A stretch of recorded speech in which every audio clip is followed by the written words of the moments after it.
5 DC comic Copper Age books that we're going to talk about speculating. Oh my god, we're speculating on DC. Next on this video from Bronzeville Comics.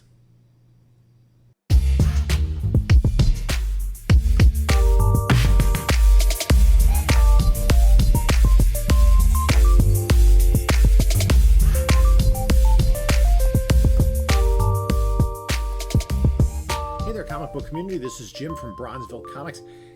And as this video comes out, we're just 2 days away from King Con 3. I'll be setting up in Island, New Jersey. There'll be a ton of people from the community. Very Gary, of course, will be there, and I'm going to be nearby. So if you see Very Gary, just there's a door to the left. Go through the door and look at your left. Right? When you can't get to Gary's boxes, come over to mine. Erod's going to be there. Streetside Anthony. 360 Comics is setting up. There's just going to be tons of great vendors there. I'm really looking forward to it. And a real quick video today. Before we get started, like, comment, subscribe, you know, all that. And also other socials, Instagram, Bronzeville_comics. Reach out to me if you have any questions, if there are any books you think that you're looking for, you think I might have, that might be for sale. Always interested to see if I can help you out there. Whatnot, Bronzeville_comics. I do sales every Monday night at 10 p.m., although this coming week we'll be doing Tuesday, September 20th at 10 p.m., and also eBay store in the link below. Also, eBay store link in the description below. There's also a link to the King Con show page in the description below. So I'm going to delve into DC's Copper Age. And Copper Age books are generally underappreciated. They don't have the same value as older books because largely by the Copper Age, collectors were taking care of their collections. We had the direct market. Most of the people who bought their comics at the direct market were serious collectors who would take care of their books. They put them in bags and boards, put them away in boxes. So the comics survived better. But there are a lot of DC keys. First John Constantine, First Nightwing, just pop to mind as big Copper Age keys. I'm going to go over 5 fairly undervalued Copper Age keys that have connection to, I'm gonna use the word, I'm gonna say it, potential DC spec. Okay, everybody's speculating on Marvel, but nobody speculates on DC. And if we look at just recent history, look at the Suicide Squad, what that movie and Idris Elba playing Bloodsport did to the prices temporarily of Superman 4. Those prices skyrocketed. They come down, but they've reached a level well above what they were previously. Then James Gunn Magic, the Peacemaker TV series. I mean, Peacemaker was a nothing character before John Cena put on the helmet and became Peacemaker. His first appearance is huge. It's a Charlton comic from the 60s that's really difficult to find. So that kind of reset it. Then you look what a Copper Age book, what it did to the first appearance of the Adrian Chase Vigilante character in New Teen Titans number 2. So these are books that you can get pretty cheap, probably $5, maybe $10 at most, but I think have value potentially going forward. Again, disclaimer, I do pick up a bunch of these books when I see them at the right price. You make your own decisions, and we've said it before, Warner Brothers Discovery is a complete mess right now, canceling things all over the place. They're cutting costs, and Zaslav has to prove that he can deliver quality content. No indication of that so far. Maybe he can. There's no indication that he can't, but there's nothing been produced yet. And a lot of people, myself included, are really disappointed about the cancellation of the Batgirl movie. And it seems as though that was, regardless of what others may think, I am of firm belief that that was just for a tax loophole. Anyway, let's get started. I'm going to start with the book that's the most expensive book on the list. And it's a book that probably is in maybe the $30, $40 range for a raw high-grade book. And that is Swamp Thing number 49 from June of 1986.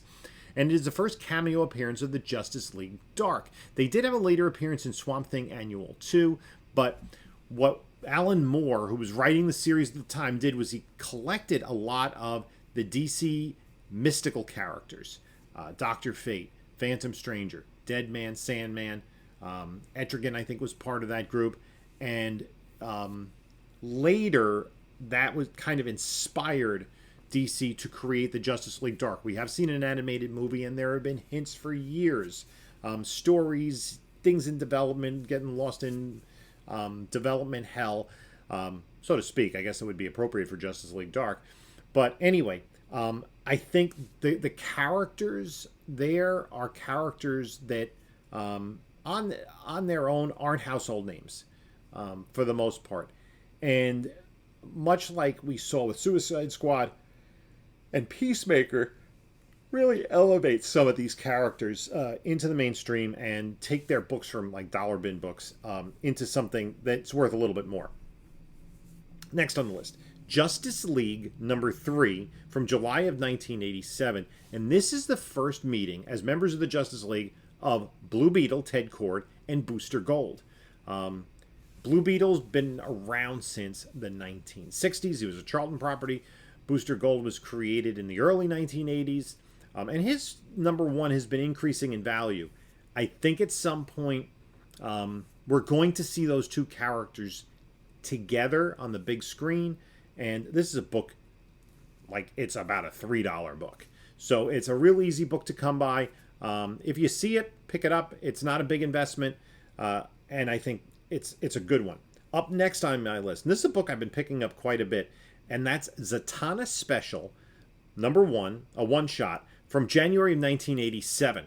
And the Zatanna's first appearance in Hawkman 4 in the Silver Age is a massively pricey book. Other Zatanna keys have been increasing in value. Her first solo story, I think it's in Flash 191. You see there behind me, DC Superstars 11, the DC Superstars of Magic. That's a book that in, lower high grade is worth a couple of $100. And those are reprints. The same artist who did the cover of DC Superstars 11 also did the cover on Zatanna Special. That's Gray Morrow. I think it's a great book to pick up. It's her first solo self-titled series. She did have a mini-series in the 90s, and then she had her own series starting, I believe it was in 2010. So Zatanna is going to be coming. I think she's too popular a character not to be eventually brought into some sort of DC universe again. And I say this phrase all the time, if they ever get their act together. Now, if you want Zatanna, the first appearance of Zatanna's father, Zatara, well, good luck. He was a backup feature in Action Comics number 1. So you're not going to find his first appearance or his second appearance or his third or his fourth or his fifth for any reasonable amount of money. Her first appearance is pricey, but her first solo book, is a pretty good buy. Up next, Green Lantern number 195 from December 1985, and this is when Guy Gardner takes on the mantle of Green Lantern. The Green Lantern Corps the Green Lantern Corps TV series, scheduled for HBO Max, is still on the schedule. It hasn't been canceled yet, and 2 characters have been cast: Guy Gardner and Alan Scott.